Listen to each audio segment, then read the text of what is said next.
Hello, people of the world.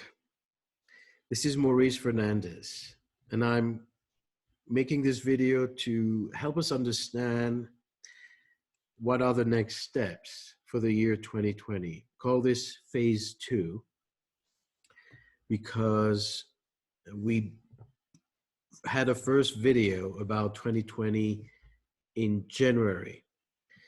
Now, I hope you're all doing well and that you're coping under the tremendous pressure and uncertainty.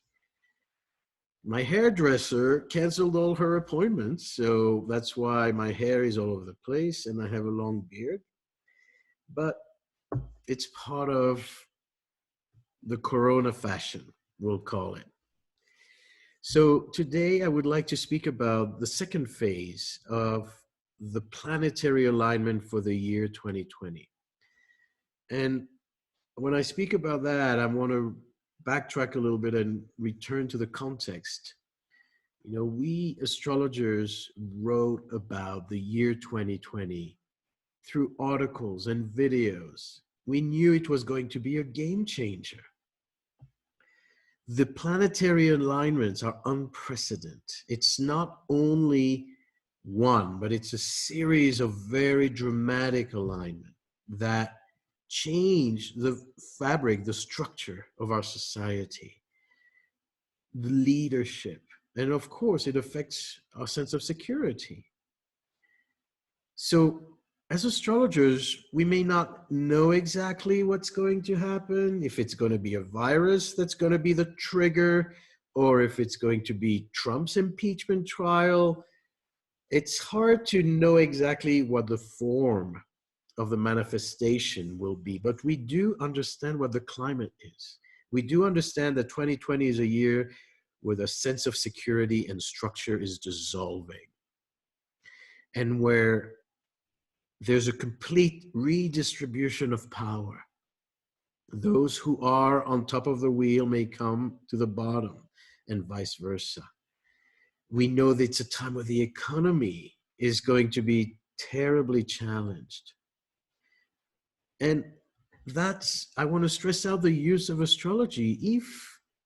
If people in the mainstream were paying attention to what we're doing, maybe they would be better prepared.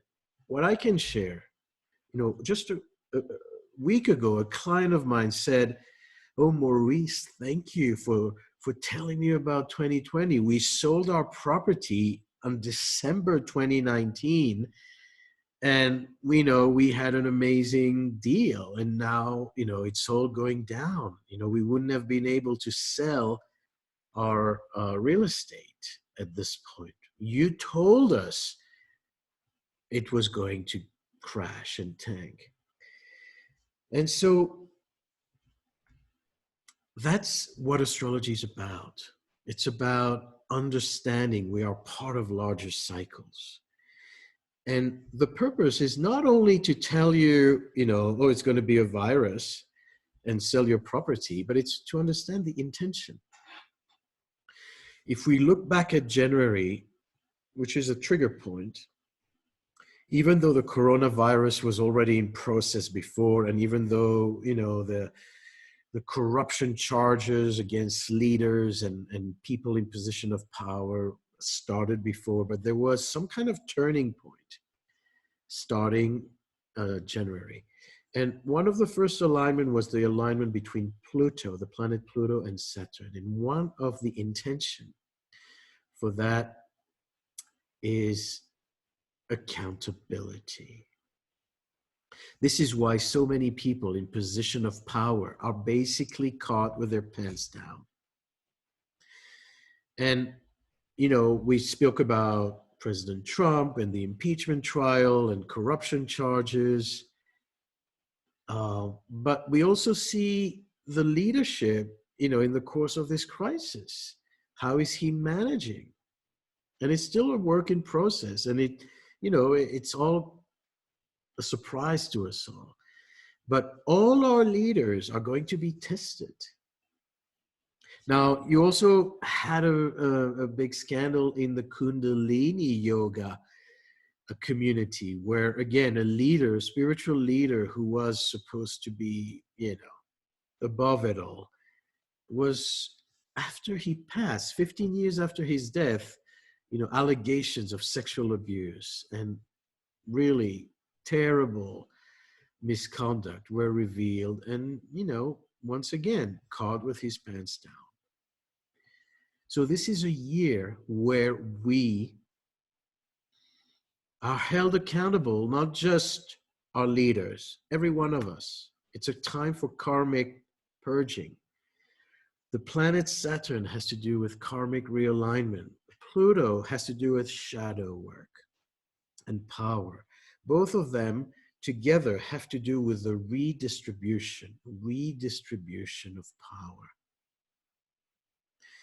And you can read those articles on my website. You can see those videos. And I encourage you sincerely, I encourage you to start studying astrology, because this will help you. This will help you understand yourself and your life. So what I'm doing now is helping you understand the current cycles and how to navigate the times without giving you firm prediction, because I don't know when the quarantine will end. That's not in my control and in my field of expertise. However, if we speak about accountability and we look at that on a global level, there's another player, and that's the planet Neptune being in the sign of Pisces.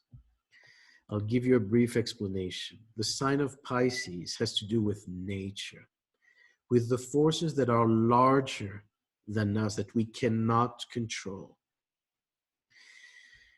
And so Neptune has to do with the bankruptcy of nature in the sign of Pisces. And the fact that whatever sign Neptune travels, there is that sense of bankruptcy, a dissolution. And it's basically destroying our ivory towers. So what is the coronavirus about? Apparently, as far as, most of the sane sources, I'm not going to get into conspiracies. Most of the scientific sources are pointing to these wildlife markets in China.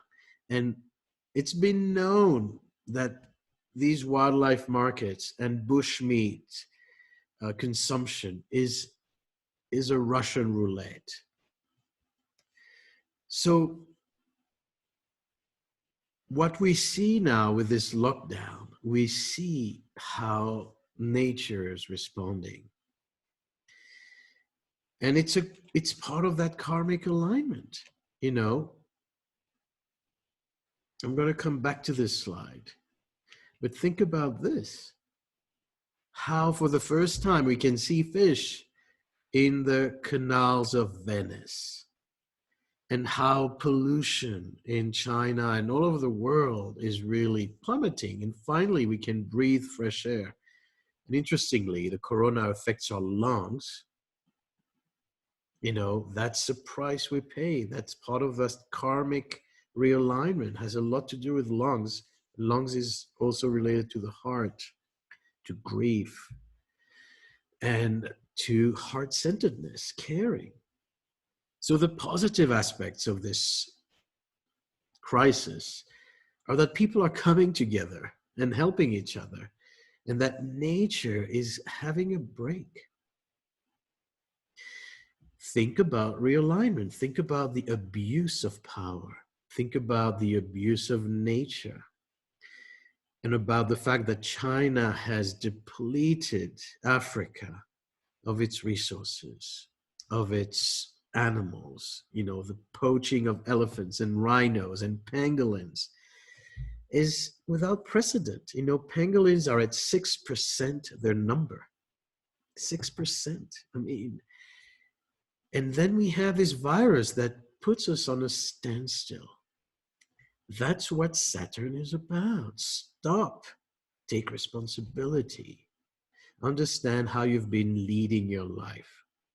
So my purpose as an evolutionary astrologer is not just to make prediction, is to let us understand the intentions.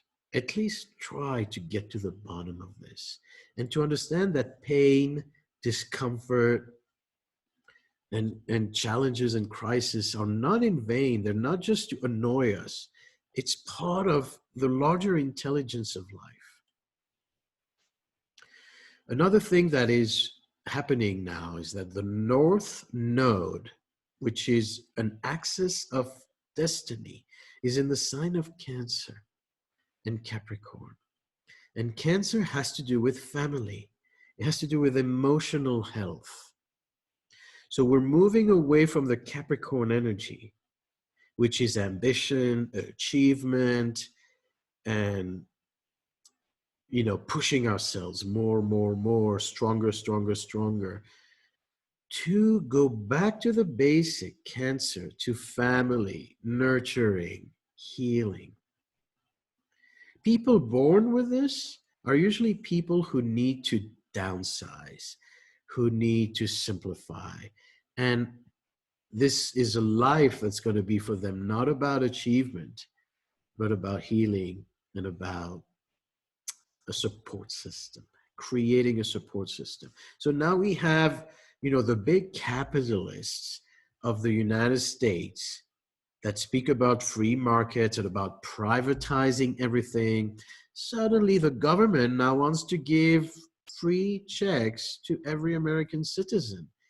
They've been criticizing the socialists as parasites and destructive. And they understand now, as they face this crisis, that a government needs to take responsibility and it can help its citizens.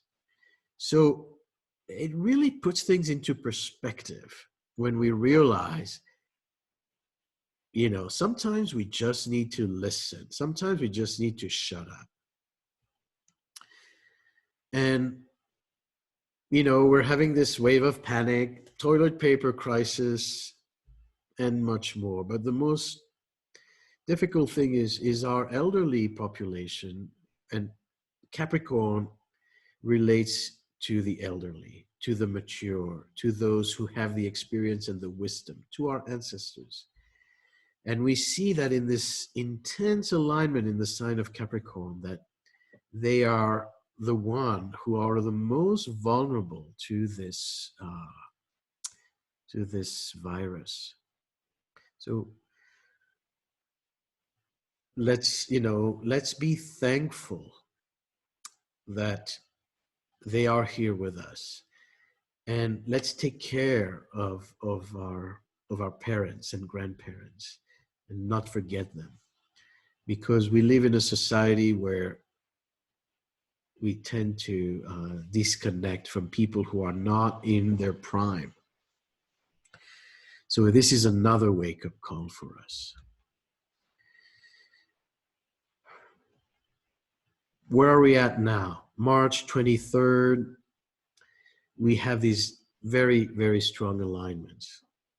I'm giving you a brief, there are a few things happening. You have this planet is Jupiter.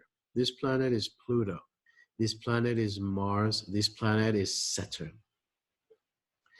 These are very big actors, activators.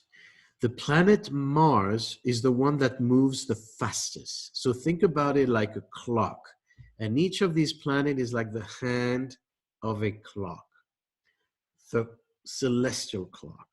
All these planets are circling around us, around the sun. But if we look at it from an Earth perspective, around us, each one at a different speed.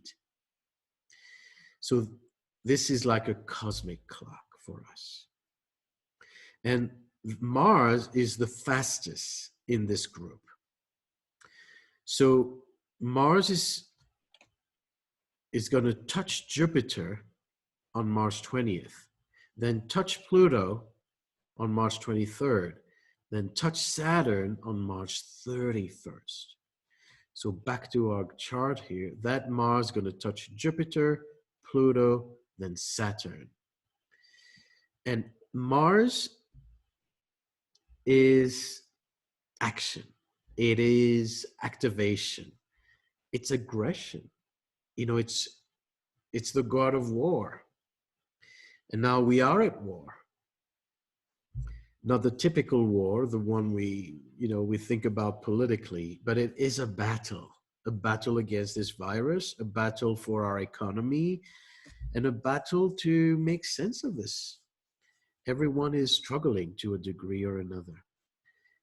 But Mars is inflaming things, but it's also bringing breakthroughs. So it pumps up the intensity. And that's why I rushed to do this video today, even though my schedule is really, really crazy. Because today's March 18, and I wanted to have this out before Mars touches Jupiter. So once again, let's understand that as we go through this lockdown and as we go through this retreat and we examine our consumption and we examine our habits, this is an opportunity to change our mentality, to change our minds, and to learn from this rather than, pretend it's just a mistake and that once we get a remedy, we go back to normal. Now, if we move forward and we see what are these Mars activations about. So let me just, for those who don't understand astrology very well, let me just explain it a little more in detail. We have this powerful conjunction between the planet Jupiter and Pluto, and then Pluto Mars, and then Mars and that's Saturn. So in the space of 2 weeks, bang, bang, bang, bang, bang. It's one activation after another. The signs that are the most affected are those at the end of Capricorn and early Aquarius. This also, it's not just what your sign is. You have to look at your whole chart to see if there are planets around those degrees.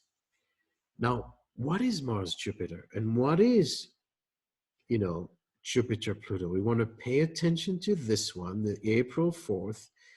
We want to pay attention to Saturn moving to a new sign of Aquarius and the Mars activations. So speaking about Pluto, the tiny dwarf far away in the solar system, and Jupiter, the gas giant, we have these two very, very different planets. I call them the giant and the dwarf. And they come together in this paradox. Now, one of the things that both Jupiter and Pluto share is that they're both very expansive. They both are growth-oriented. Jupiter wants more. Pluto wants more.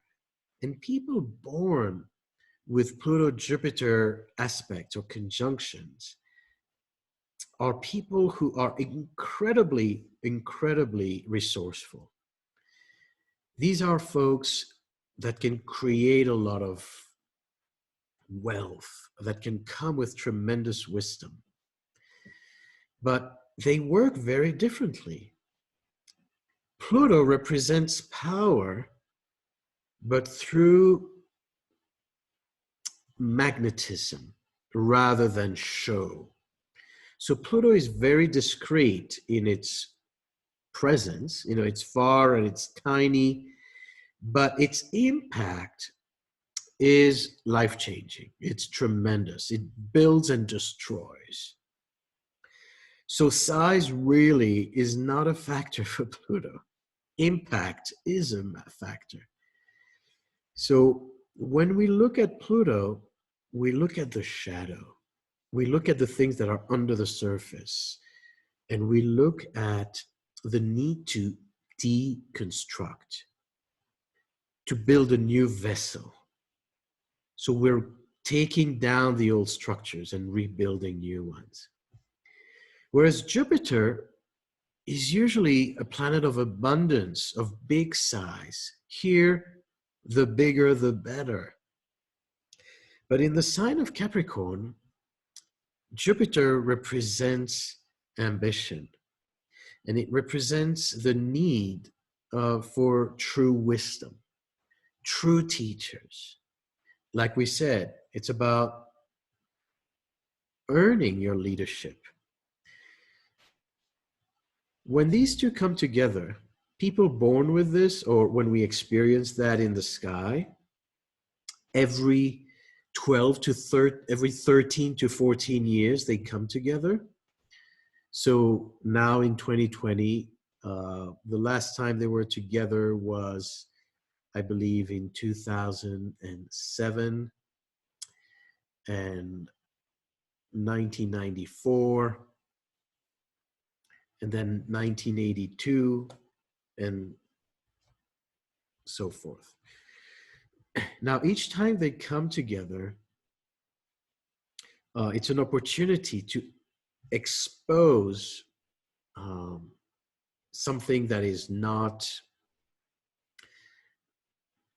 that is either too big and needs to shrink. So Pluto is going to expose the consequences of excess, the consequences of overconfidence. In that sense, when you have a combination of Pluto and Saturn, there are no holy cows. What I mean by that is everything you cherish, everything you think is beyond corruption, can be revealed as missing, lacking, or dysfunctional, or abusive. So it's a moment of truth. And what this can lead to is that Pluto can completely deflate the influence of Jupiter. This is why together they can exaggerate and deflate, inflation, deflation, very radically so. And I'm going to tell you, like I said, when was the last time they came together? It was December 2007. Soon after that, we had another economic crash because the real estate market was overblown and credit was granted without any regulation. And we had this expansive exaggeration, over-optimism. And that was the beginning of the end. That's when, the beginning of the crisis that was revealed in 2008 began its gaining traction. The same happens now. Now, what can happen in our circumstances is, first of all, we recognize once again the consequences of our excesses, the consequences of blind ambition, of taking from nature without giving anything back, feeling entitled, that sense of this anthropocentric approach where humans see themselves as above nature rather than part of nature. That's one message here. With Pluto Jupiter, there can also be an exposure of excesses and exaggerations in different circumstances, including the economy. So this can also be a time where the stock market goes up and crashes and up and crashes.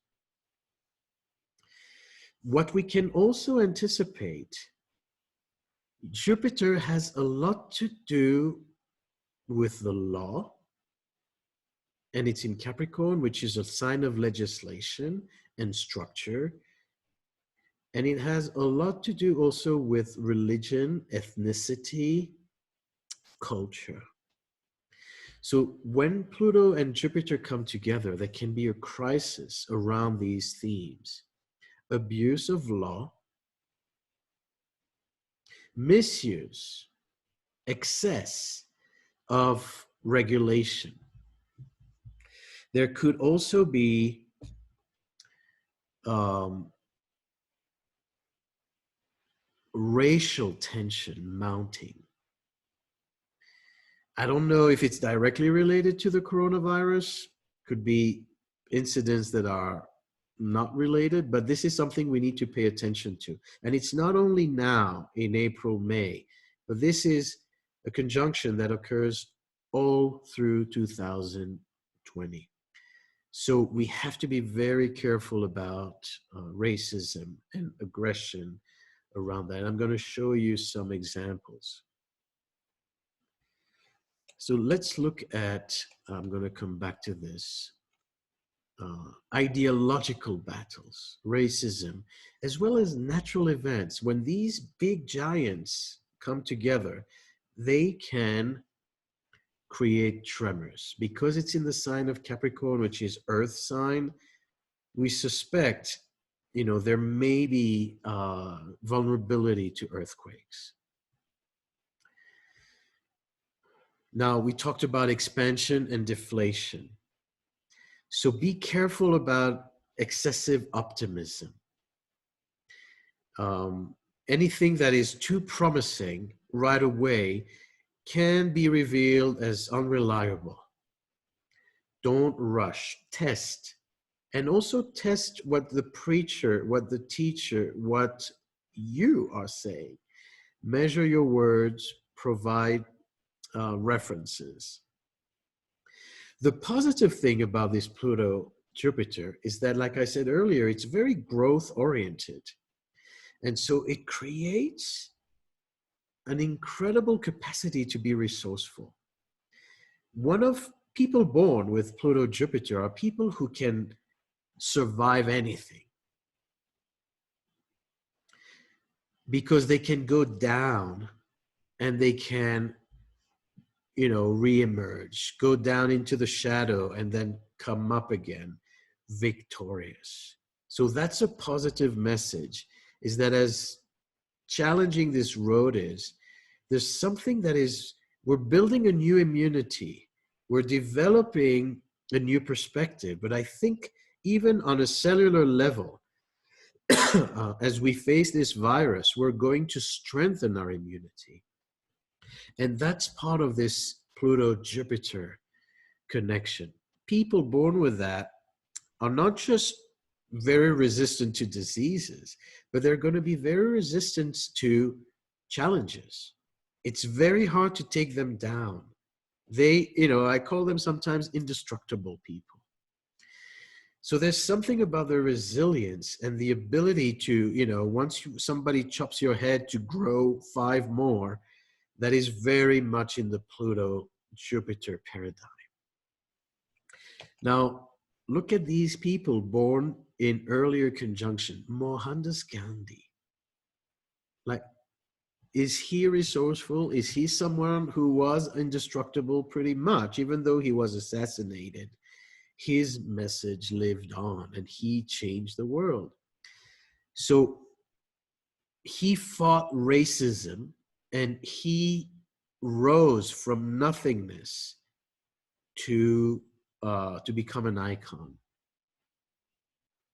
Nelson Mandela is like the brother of Gandhi in many ways, fighting similar causes: racism, apartheid, injustice, and seeing, the misuse of ideology, the misuse of religion, and racial discrimination. Jupiter has a lot to do with racial issues. So he spent 27 years in jail because he was Black, just because of that. And he became the president of South Africa. So that's a victory. And that is a phoenix expression, that resurrection of Pluto Jupiter. You are indestructible. Keep that in mind as you go through these challenges. Bill Gates, very wealthy, extremely resourceful, of course. Cult leader Jim Jones. And the reason I mentioned him is again the misuse of ideology, the misuse of religion, and the misuse of spirituality is the dark side of that Pluto Jupiter. Lenin, think about that struggle and that game changer. And then, I put Tom Hanks because in this time when there is a Pluto Jupiter transit, he's the one who made the headlines as having been infected by the virus. So he has a recurrence of that same cycle, and he makes the news and he gives us hope because he is pretty much on the path of recovery. So what do we retain from that? During these days, there could be a lot of ideological clashes. And there could be a surge of optimism and then deflation. Oh, there's a solution. Oh, no, it doesn't work. Like all kinds of outbursts that may not prove to be fully reliable. But be careful of inflammation and intensification, because the difficult thing about these alignment is that it could escalate to violence, unfortunately. It could be, on a political level, but it could also be, people feeling cornered and people feeling that, they're not being told everything. And it's volatile. It's very volatile. So we need to remember we are indestructible. We need to remember that Pluto Jupiter has the promise of transforming every crisis into an opportunity. The only condition is don't be afraid of the truth. Now, if we look again at the original start of this year, and I spoke about January and the need for accountability, perhaps this is also a time where we can change our belief system. Jupiter has to do with belief systems. And revisit that sense of entitlement so that we see ourselves as part of nature. And we understand that the coronavirus has a clear message to us that we have abused animals, we have abused the resources, and we cannot continue with unchecked consumerism and greed. Just doesn't work. Now, there's a game changer in this very period. Mars and Saturn will soon move to the sign of Aquarius. Saturn moves on March 22nd, and Mars joins early April. Now, because these two move together to a new sign, we can expect this whole crisis to suddenly take a new turn. Aquarius is the sign of airline industry, the internet, human rights, groups and social life, as well as physiognomically rules the lungs and the brain and the ankles. So we already feel it as Saturn is at the very tip of moving into the sign of Aquarius. The airline industry is starting to take a dive. And we are, encouraged to do social distancing. So social life is on hold. And, the organs affected are the lungs through the virus. Now, the purpose of Saturn in Aquarius is to develop new ideas. And it is the right use of science, the right use of social justice. what we can expect, the one of the things we need to pay attention to is so many people are staying home.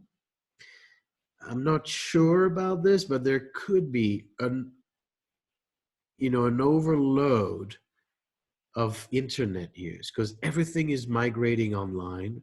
People are staying online 24 hours, and we hope the infrastructure is going to hold. So this is something, that takes us also to the ethical question about 5G that is going to come up in the course of Saturn in Aquarius. Now, Saturn's going to stay about, it's going to come back to Capricorn. It kind of goes back and forth before it fully moves on into Aquarius. And it will bring that issue of the 5G and the proper use of the internet. There are going to be many, many new ethical issues about Facebook and,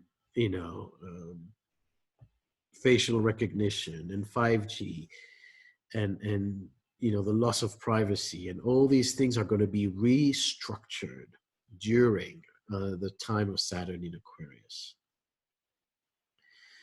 This is also a time where our lungs and our nervous system are more vulnerable than usual. So it's very important to take care of your health, regardless of the virus. Lots of omega-3. Your brain loves healthy fats. So make sure that you nourish your nervous system with fat, good fat, coconut oil, and olive oil, and if you're a meat eater, bone broths and things like that are extremely important for brain health. Besides that, if we speak about the immediacy of our situation, I suspect that this time of end of March and early April is going to be a game changer. In a positive way, there could be a scientific breakthrough because the sign of Aquarius relates to scientific development. So maybe there will be good news that come from science about treatment or vaccine or something that can help control and mitigate the circumstances. But in a negative way, and if we look at, what is happening now, this could get volatile. And it could create a big crisis in the airline industry. Aquarius is the sign of the sky. And it's almost like there's a very direct message from the sky. We talked about Neptune bringing a message from nature. But Aquarius and Mars, it's like lightning is coming down and shocking our system. So one of the things that could happen is a form of rebellion. There could be anger towards authority figures. And this, will depend a lot on what type of leadership we have. If the leaders are trustworthy and if they are coming clean, then this can be a time where people work together. But if things are getting,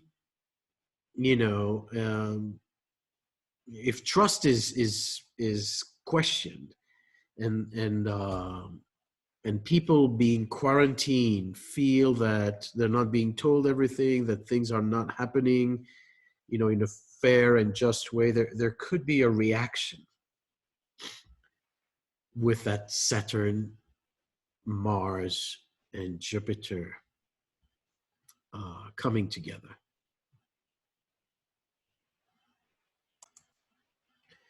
In many ways, I will say that I am optimistic about the coming month and up to the month of May, because the energies up to now were very concentrated on introversion.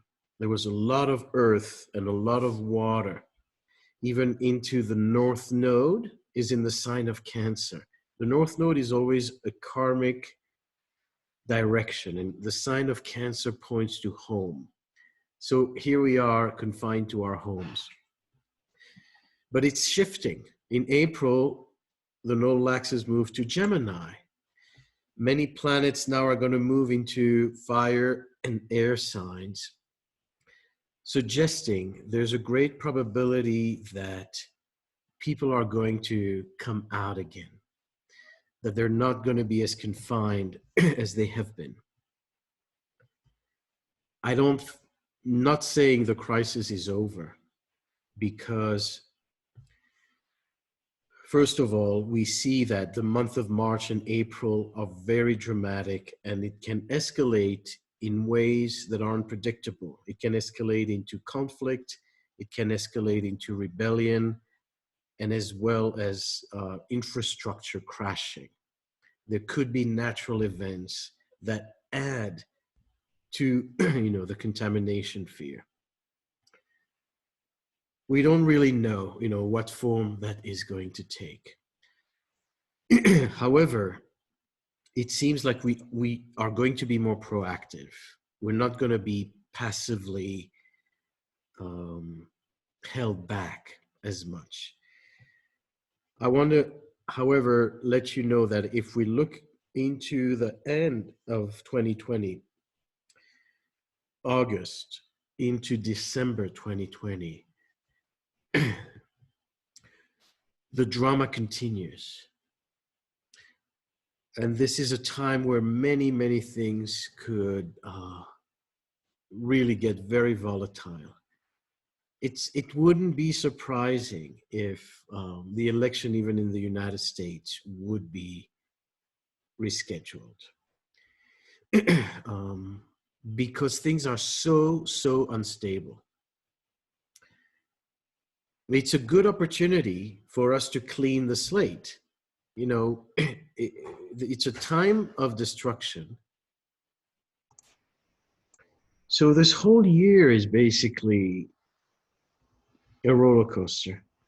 We can say, I'm sorry to say, that this is not a time to just regain our sense of security, but we, in a very Pluto-Jupiter way, we have to think about understanding that every cycle has a meaning, has a purpose. And the purpose for this year is to change things radically. And sometimes we learn the hard way. There were many, many wake-up calls. There were many, many signs that, we are very vulnerable, and we are pushing our agenda too much on nature. Now, with Saturn and Mars moving into Aquarius, and Saturn will stay there for about 2 years, we're going to see we're going to examine the vulnerability of the internet furthermore, and how our whole economy is based online. On the one hand, because of the coronavirus, everything migrates online. But then what happens if your whole life is online and the infrastructure collapses?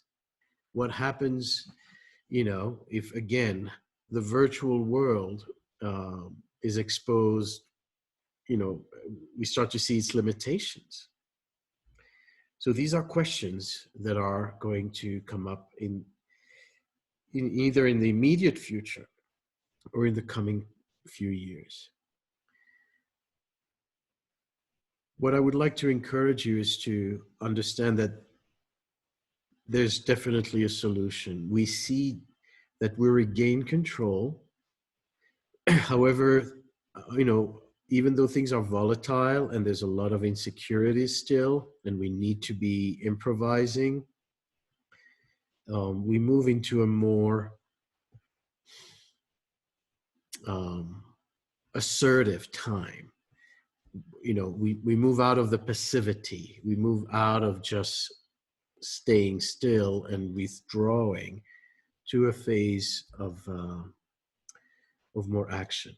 But I would definitely, one of the message I can give here is, because the situation is, Mars is such an important factor these coming couple of weeks, it's going to hit Jupiter, Pluto, and Saturn, to really pay attention as we all get so nervous, as we're all cornered, and as we feel sometimes helpless, is to really not add fuel to the fire. So on the one hand, we need to battle. We need to survive this and make the best of what's available to us.